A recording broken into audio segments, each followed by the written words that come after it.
of these? I got a little obsessed with mine. In fact, I got a little obsessed with all my stuff. Have you ever wondered where all the stuff we buy comes from and where it goes when we throw it out? I couldn't stop wondering about that, so I looked it up. And what the textbook said is that stuff moves through a system from extraction to production to distribution to consumption to disposal. All together, it's called the materials economy. Well, I looked into it a little bit more. In fact, I spent 10 years traveling the world, tracking where our stuff comes from and where it goes. And you know what I found out? That is not the whole story. There is a lot missing from this explanation. For one thing, this system looks like it's fine. No problem. But the truth is, it's a system in crisis. And the reason it's a system in crisis is it's a linear system and we live on a finite planet. And you cannot run a linear system on a finite planet indefinitely. Every step along the way, this system is interacting with the real world. In real life, it's not happening on a blank white page.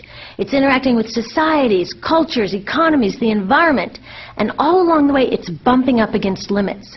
Limits we don't see here because the diagram is incomplete. So let's go back through. Let's fill in some of the blanks and see what's missing. Well, one of the most important things that's missing is people. Yes, people. People live and work all along this system. And some people in this system matter a little more than others. Some have a little more say. Who are they? Well, let's start with the government. Now, my friends tell me I should use a tank to symbolize the government, and that's true in many countries and increasingly in our own. After all, more than 50% of our federal tax money is now going to the military.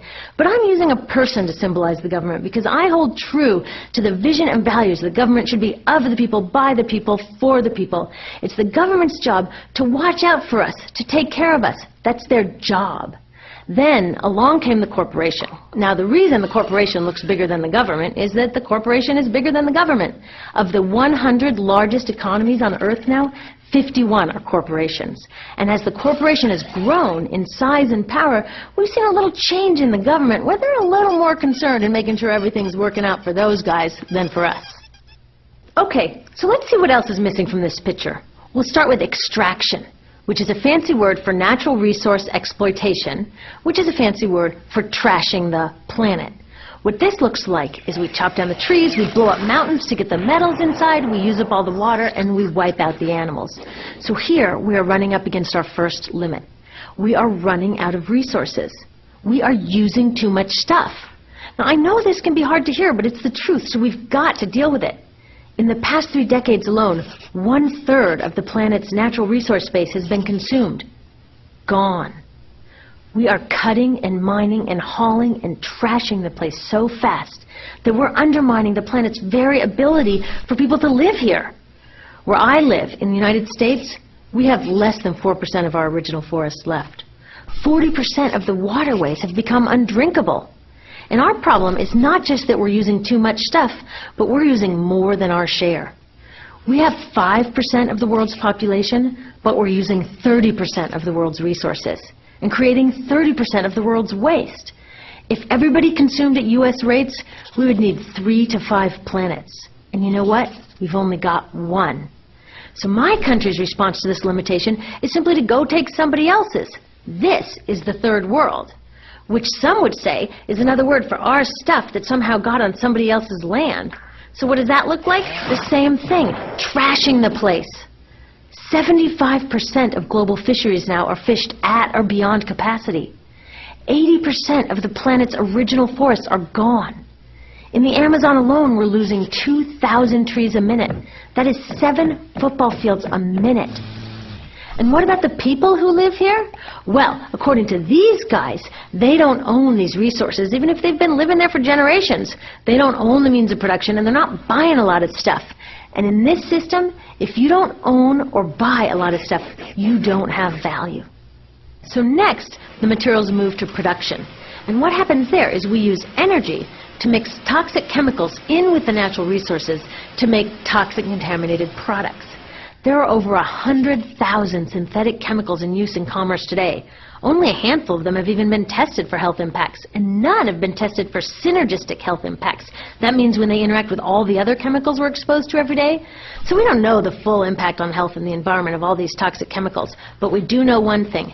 Toxics in, toxics out. As long as we keep putting toxics into our industrial production systems, we're going to keep getting toxics in the stuff that we bring into our homes and workplaces and schools, and our bodies. Like BFRs, brominated flame retardants, they're a chemical that make things more fireproof, but they are super toxic. They're a neurotoxin. That means toxic to the brain. What are we even doing using a chemical like this? Yet we put it in our computers, our appliances, couches, mattresses, even some pillows. In fact, we take our pillows, we douse them in a neurotoxin, then we bring them home and put our heads on them for 8 hours a night to sleep. Now, I don't know, but it seems to me in this country with so much potential, we could think of a better way to stop our heads from catching on fire at night. Now, these toxics build up the food chain and concentrate in our bodies. Do you know what is the food at the top of the food chain with the highest level of many toxic contaminants? Human breast milk.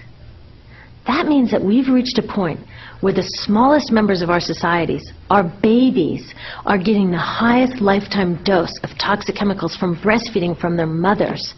Is that not an incredible violation?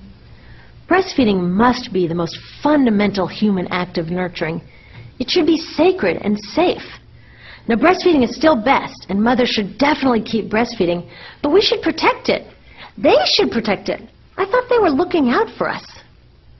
And of course, the people who bear the biggest brunt of these toxic chemicals are the factory workers, many of whom are women of reproductive age. They're working with reproductive toxins, carcinogens, and more. Now I ask you, what kind of woman of reproductive age would work in a job exposed to reproductive toxins except for a woman with no other option? And that's one of the beauties of this system. The erosion of local environments and economies here ensures a constant supply of people with no other option. Globally, 200,000 people a day are moving from environments that have sustained them for generations into cities, many to live in slums, looking for work, no matter how toxic that work may be. So you see, it's not just resources that are wasted along this system, but people too. Whole communities get wasted. Yep, toxics in, toxics out. A lot of the toxics leave the factories in products, but even more leave as byproducts or pollution. And it's a lot of pollution. In the U.S., our industry admits to releasing over 4 billion pounds of toxic chemicals a year. And it's probably a lot more because that's only what they admit. So that's another limit, because yuck, who wants to look at and smell 4 billion pounds of toxic chemicals a year? So what do? Move the dirty factories overseas, pollute someone else's land. But surprise, a lot of that pollution is coming right back at us, carried by wind currents. So what happens after all these natural resources are turned into products? Well, it moves here for distribution. Now, distribution means selling all the toxic contaminated junk as quickly as possible. The goal here is to keep the prices down, keep the people buying, and keep the inventory moving. How do they keep the prices down? Well, they don't pay the store workers very much, and they skimp on health insurance every time they can. It's all about externalizing the costs. What that means is that the real costs of making stuff aren't captured in the price. In other words, we aren't paying for the stuff we buy. I was thinking about this the other day. I was walking to work and I wanted to listen to the news, so I popped into a Radio Shack to buy a radio. I found this cute little green radio for $4.99. I was standing there in line to buy this thing, and I was thinking, how could $4.99 possibly capture the cost of making this radio and getting it into my hands? The metal was probably mined in South Africa. The petroleum was probably drilled in Iraq. The plastics were probably produced in China. And maybe the whole thing was assembled by some 15-year-old in a maquiladora in Mexico. $4.99 wouldn't even pay the rent for the shelf space it occupied until I came along, let alone part of the staff guy's salary who helped me pick it out, or the multiple ocean cruises and truck rides pieces of this radio went on. That's how I realized I didn't pay for the radio. So who did pay? Well, these people paid with the loss of their natural resource space. These people paid with the loss of their clean air, with increasing asthma and cancer rates. Kids in the Congo paid with their future. 30% of the kids in the Congo now have dropped out of school to mine coltan, a metal we need for our cheap and disposable electronics. These people even paid by having to cover their own health insurance. All along this system, people pitched in so I could get this radio for $4.99. And none of these contributions are recorded in any accounts book. That's what I mean by the company owners externalize the true costs of